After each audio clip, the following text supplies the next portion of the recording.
All right, ladies and gentlemen, thanks again for tuning in to my little channel here. My name is Dave, and if you can subscribe if you haven't already, I'm trying to build this channel up to see if I can get to 1,000. So monetization might be in my future. Although I hear, the weird thing is YouTube is not just censoring people on the right. They're also censoring people on the left who have an anti-war perspective or an anti-establishment perspective just in general, which I think that's what is starting to coalesce, is anti-establishment. So I really appreciate you. I think I'm up to like 188 subscribers. Who knew, right?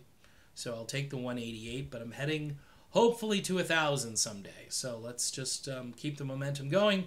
I may throw a link up for PayPal if you want to throw me $1 or $2 in the tip jar. That might be helpful as well. I do have another channel which has 21,000 plus subscribers, but it deals with music, and it's honestly, I'm not tired of talking about music, but I have a passion for this now that I just didn't think I would have again because of Tulsi Gabbard. Last night, Tulsi Gabbard was on with Stephen Colbert, and holy crap, what a propagandist this guy is, and what a schmuck he is.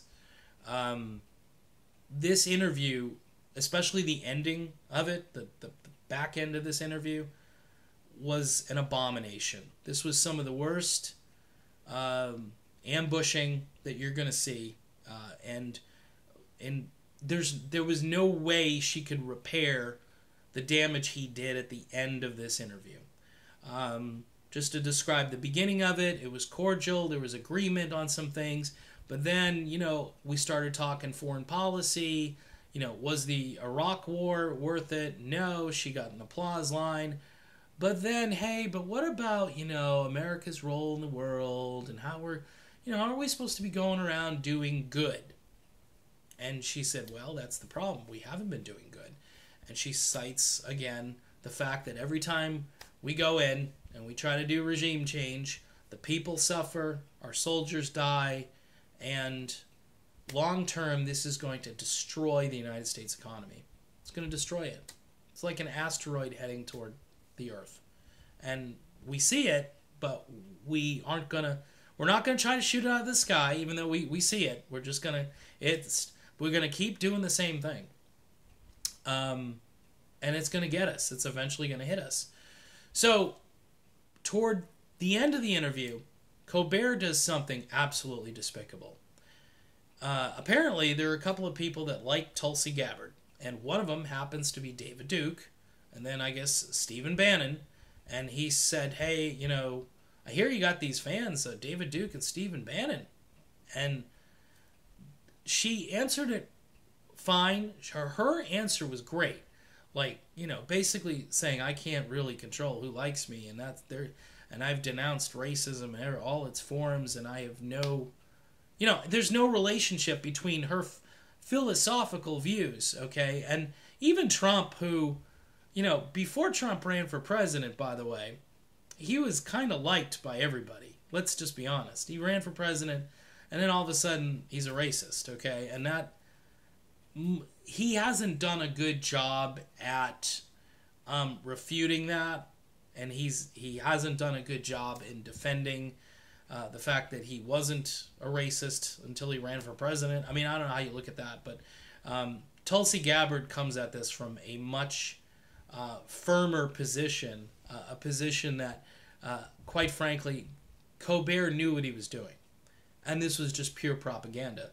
Because, there's a short segment, the segment is done, and at the end of the segment, the audience, both in studio and watching at home, they're all thinking to themselves, well, guilt by association. I can't support her.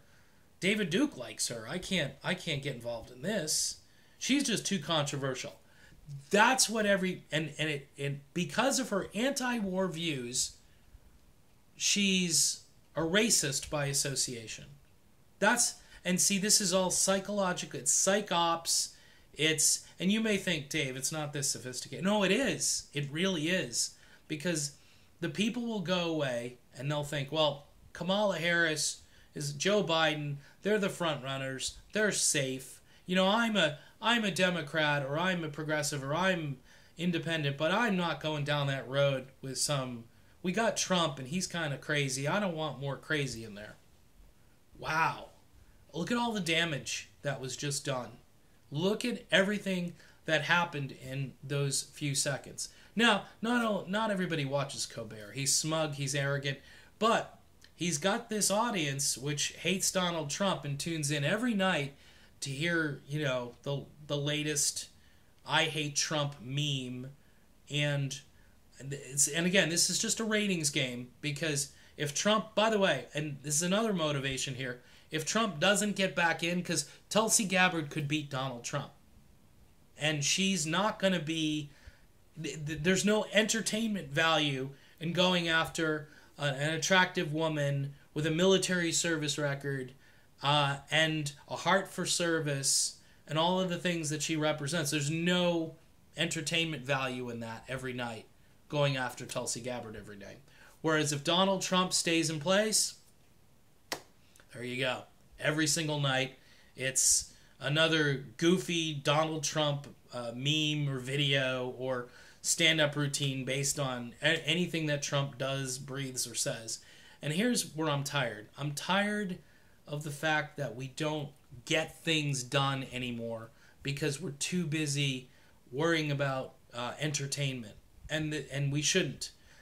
Smart people should say, you know what, bashing Donald Trump, and I'm not trying to defend Trump, by the way, but you turn this into a sport full-time, and guess what gets ignored? The fact that the power grid in Venezuela mysteriously just went off. And it's been off for, what, 3 or 4 days or something? And that's a very interesting coincidence. Remember, we are supposed to be doing good around the world, according to Stephen Colbert. And if, you know, we don't accept that position, then, you know, maybe we're just not qualified. Maybe David Duke likes us because we don't accept that position. Wow. Talk about propaganda. This is just incomprehensible to me, but that's what happened last night to Tulsi Gabbard. Stephen Colbert is a schmuck. He is a loser, and he is arrogant. He talks down to people. He makes people feel insecure because he has this air of perfection and dignity that it's just, and it's not there. It's all a facade. And if we don't get over our, I guess, we need to, well, I think we just need to be bold and keep hammering this message. We don't let up. We document everything. We talk about everything. And anytime somebody like this pulls this kind of propaganda, we call it out. Because guess what? My future, my kids' future, my grandchildren, whatever happens after all of this, you know, that is the most important thing. Not, gee, did we satisfy the neocons and the military-industrial complex today?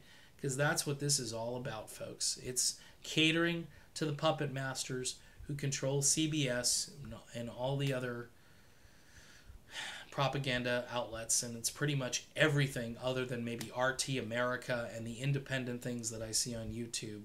And that's where you should be getting your information. All right, I'm done with this video. Again, thanks for tuning in. Don't forget to subscribe. I'll be back soon with more.